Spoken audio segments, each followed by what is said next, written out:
Assalamu alaikum warahmatullahi wabarakatuh. Naam, karibu katika sehemu ya pili ya kipengele cha almizanu sarfiyu, kipimo cha maneno katika somo letu la sarfu, almizanu sarfi. Kwa namna gani tunaweza kujua asili ya maneno, idadi ya herufi za asili katika neno, lakini pia herufi zilizozidishwa na mpangilio wa herufi hizo katika maneno hayo au katika neno hilo. Tulitoka katika darasa iliyopita, tuliangalia neno dhahaba. Tukaangalia neno dhahaba kwa maana ya alienda katika wakati ambao umefanya nini? Wakati ambao uliopita.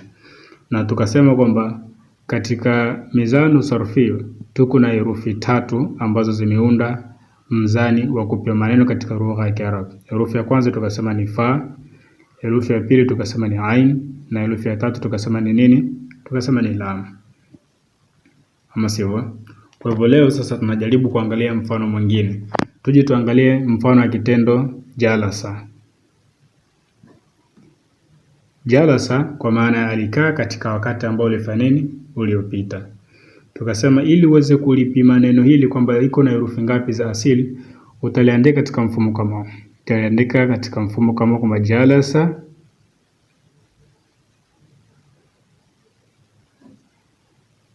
kisha ligawe jalasa.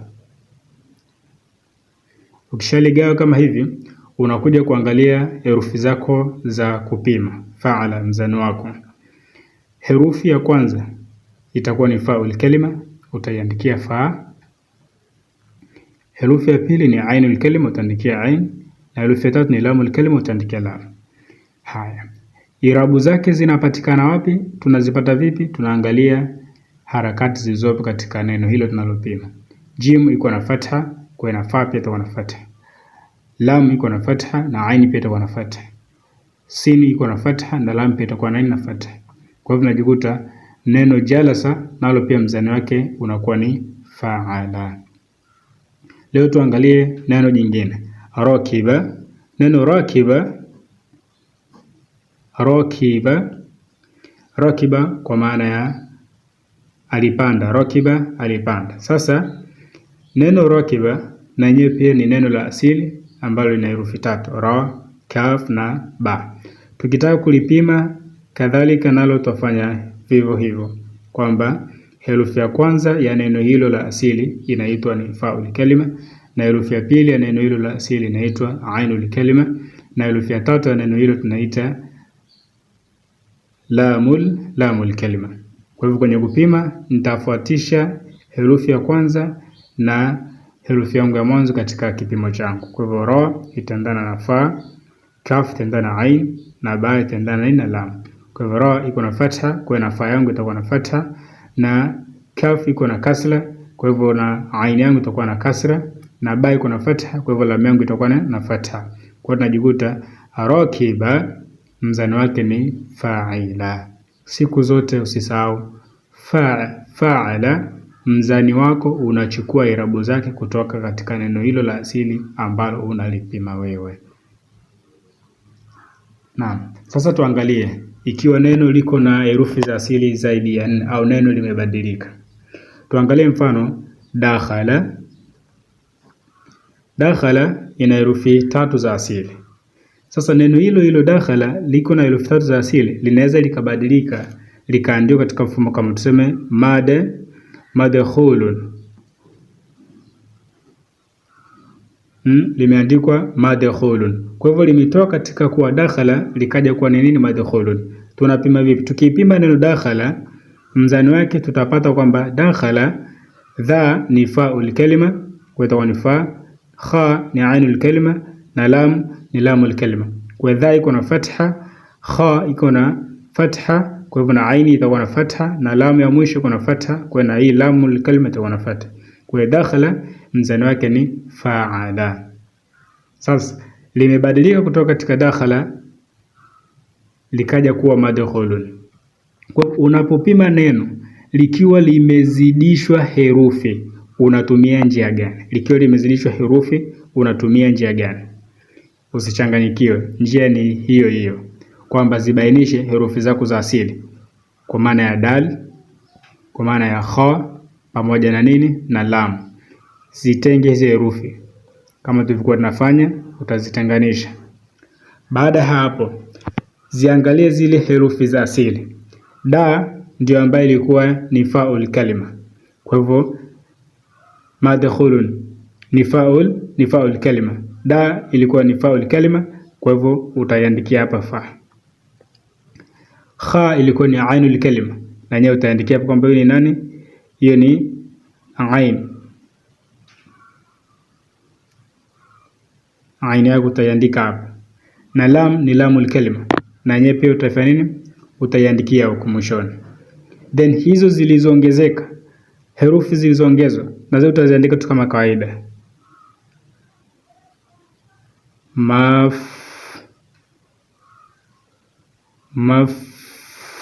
Maf'ulun. Kwa hivyo mimi na fatha taandika. Made iko na sukuni, kwa hiyo inafaa yako itakuwa na sukuni Kha iko na dhamma, na ya aini itakuwa na dhamma maf'u. Wao iko na sukuni, na hiyo itakuwa na sukuni. Lam iko na dhammatain, na hiyo itakuwa. Kwa hiyo tunajikuta madkhulun itakuwa ni maf'ulun. Tuko sawa hapa? Maf'ulun. Narudia tena, madkhulun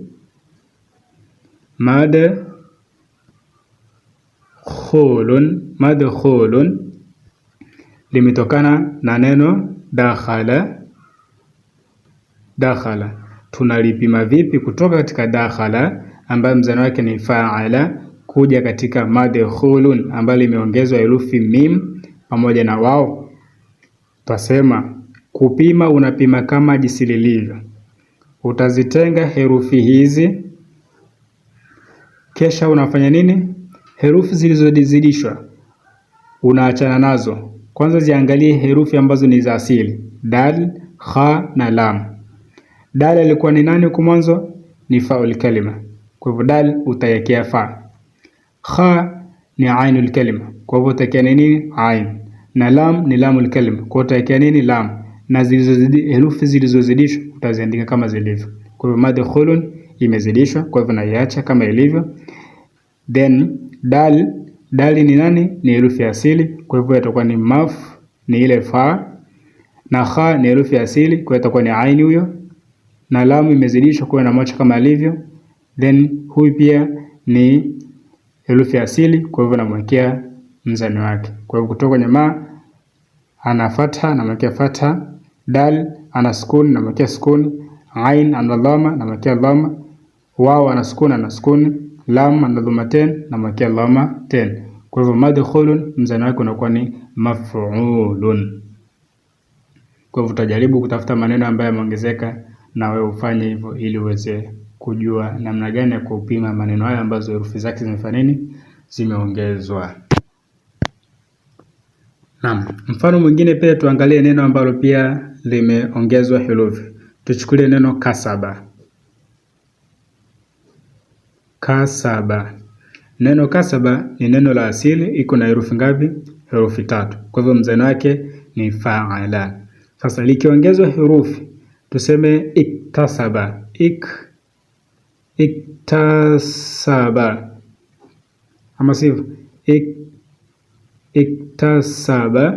Iktasaba limeshabadilika kutoka kwenye kasaba likaja kwa nini? Iktasaba. Kwa hivyo na lenyewe hili neno litakuwa ni fa'ala kama kawaida, mzani wake itakuwa ni fa'ala.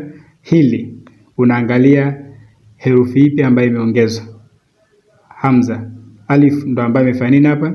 Imeongezwa. Kwa hivyo herufi iliyoongezwa haudili nayo, utaiandika kama ilivyo alif. Then utazianza zile herufi ambazo ni nini? Za asili. Kaf ni herufi ya asili, kwa hiyo utawekea faul kalima yako hapa. Then herufi inayofuata mbele ni ta ambayo imeongezwa, kwa hiyo utamwandika kama alivyo alifu aliyoongezwa hapa ni ta. Then huyo ainul kalima then afuatia la. Kwa hivyo hii kaf faul kalima, then ta imeongezwa na mwacha kama alivyo. Hii ni ainul kalima na fatha, na ba ni lamul kalima, na mwenyewe utamwekea fatha. Kwa hivyo inakuwa ni ifta'ala. Ifta'ala kutoka katika fa'ala imekuja kwa nini? Ifta'ala. Kwa hivyo neno likiongezwa herufi zilizoongezwa unaziandika kama zilivyo, unaziangalia herufi za asili ndizo ambazo unaenda kuziandikia zile herufi zako 3 ambazo ndizo kipimo chako. Haya, tuje tuangalie maneno yenye herufi zaidi ya 4. Mfano, umekutana na neno la asili ambalo lina herufi zaidi ya 4. Dakhraja, dakhraja, dakhraja, dakhraja.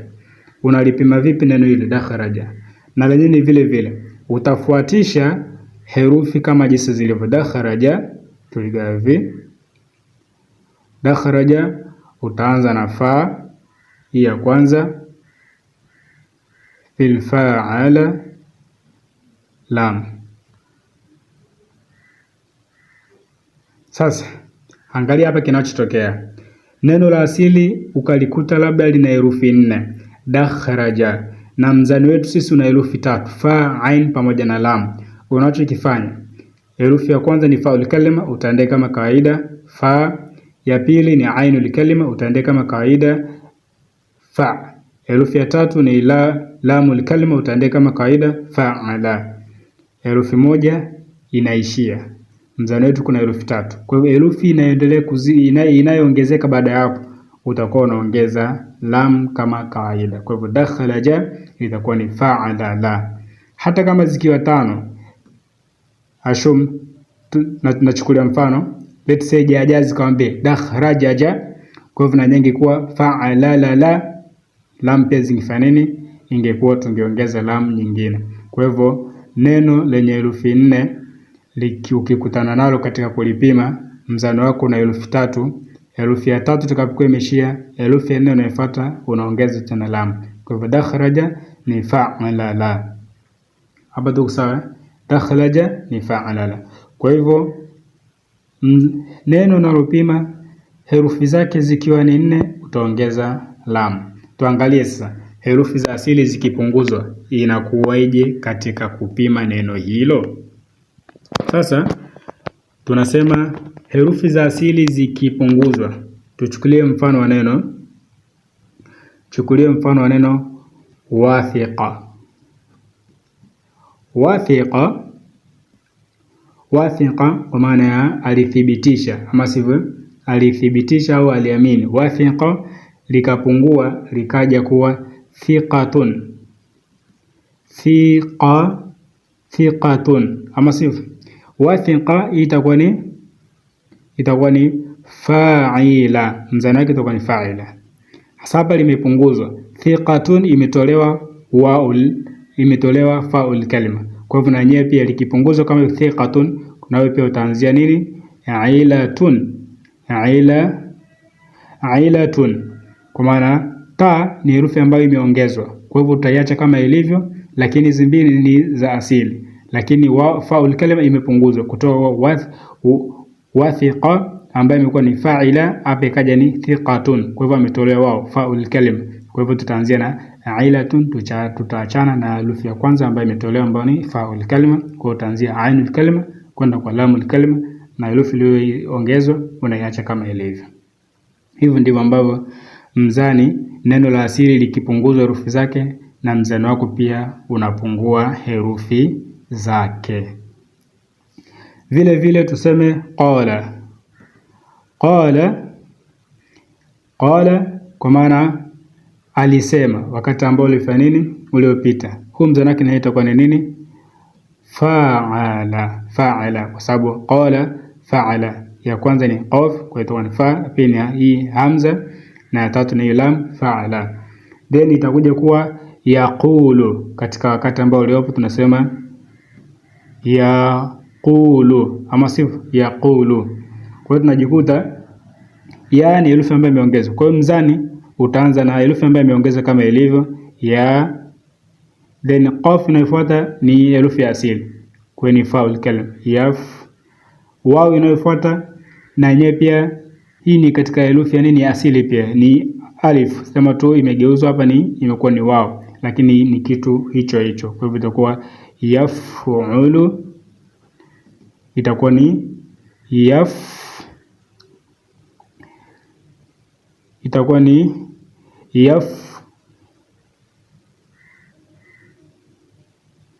yaf'ulu, itakuwa ni yaf'ulu. Naam, itakuwa ni yaf'ulu. Kutoka yaqulu itakuwa ni yaf'ulu. Hii hapa alif imekuwa wao, ni kitu hicho hicho, herufi za ila.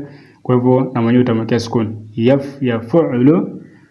Ikibadilishwa katika kauli ambayo ni ya kuamrisha qul, kwa maana hapa imetolewa alif ama sifu, kwa hiyo na yenyewe tutasema ni full. Tutapunguza pia mzani kwa sababu na yenyewe katika neno la asili limepunguzwa nini? Limepunguzwa herufi. Kwa hivyo hivi ndivyo ambavyo namna maneno jinsi tunavyokuwa tunafanya nini? Tunayapima. Kwa hivyo jalasa tumeangalia ni neno la nini? Ni neno la asili lenye herufi 3 ja, lam na sa, na zote ziko na fatha. Kwa mzani pia utakuwa wote irabu zake ni fatha, kwa utakuwa ni faala. Lakini tukasema pia rakiba tukakuta herufi ya ainul kalima iko na kasra, kwa mzani pia utabadilika, utakuwa ni kutoka rakiba itakuwa ni fa'ila. Lakini tukaja kuangalia neno likiwa limeongezwa herufi. Kwa mfano tukaangalia neno dakhala, kutoka katika neno dakhala mpaka kuja katika neno madkhulun. Tukasema herufi zilizoongezwa unaziandika kama zilivyo, lakini unabainisha herufi ambazo ni za asili katika neno hilo, then kutoka katika hizo herufi za asili ambazo umezibainisha ndizo utazifanyia nini? Utaandika herufi zile za mizani kulingana na mahala ambako herufi hizo za asili zipo. Kwa mfano hapa madkhulun, mim yupo, utamwandika kama alivyo ambaye amezidishwa, atakuwa tu mim fatha ma. Then dali ni herufi ya asili, kwa utaangalia ambayo ni faul kalima, utaangalia hapa ni fa. Hii ni herufi ya asili pia kha, kwa hivyo utaandika ainul kalima, wao imezidishwa utamwandika kama alivyo, na lam ni herufi ya asili, kwa hivyo utamwandika lam, kwa hiyo inakuwa ni maf'ulun. Then tukaangalia pia dakhalaja, hii ni neno la asili ambalo lina herufi 4, na mzani wetu kuna herufi ngapi? Kuna herufi 3. Kama mzani kuna herufi 3 na bado kuna herufi nyingine mbele imezidia, utaongeza nini? Lam. Ikiwa 5 pia utaongeza lam, ikiwa 6 utaongeza nini? Lam. Lakini nada sana kukuta maneno ambayo yenye asili ya Kiarabu yenye asili yenye herufi 7 au 6. Mara nyingi yakizidi ni 4, 5. Kwa hivyo dakhalaja itakuwa ni fa'ala. Ingezidia tena herufi nyingine 5 ingekuwa fa'ala. Then tukasema pia neno pia likiwa na herufi 3 lakini zikipunguzwa herufi zake kutoka wathiqa ikawa thiqatun, na mzani pia utapungua kutoka kwenye fa'ila utaishia tu ailatun, utatoa faul kalima kwa sababu faul kalima wao imeondolewa, kwa hivyo napo pia tutaitoa hiyo fa. Lakini pia tukasema qala na herufi ngapi hizo 3? Qaf na hii alif pamoja na nini na lam, kwa mzani utakuwa tu ni fa'ala. Lakini katika wakati uliopo itakuwa yaqulu, ile alif ndiyo hiyo nini wao herufi za aila, kwa hivyo imewekewa sukuni, kwa hivyo na yenyewe itakuwa ya ni herufi iliyozidishwa, kwa hiyo tutasema ya. Then ya qaf ni herufi ya asili ambayo ina dhamma, kwa hiyo itakuwa ni faul kalima yaf. Afu ain ni ainul kalima lakini iko na sukuni, kwa hiyo itakuwa yafu. Then lam ya mwisho iko na dhamma, itakuwa yafu'lu. Kwa hivyo hivyo ndivyo ambavyo tunayapima maneno hayo. Hadha, assalamu alaikum wa rahmatullahi wa barakatuh.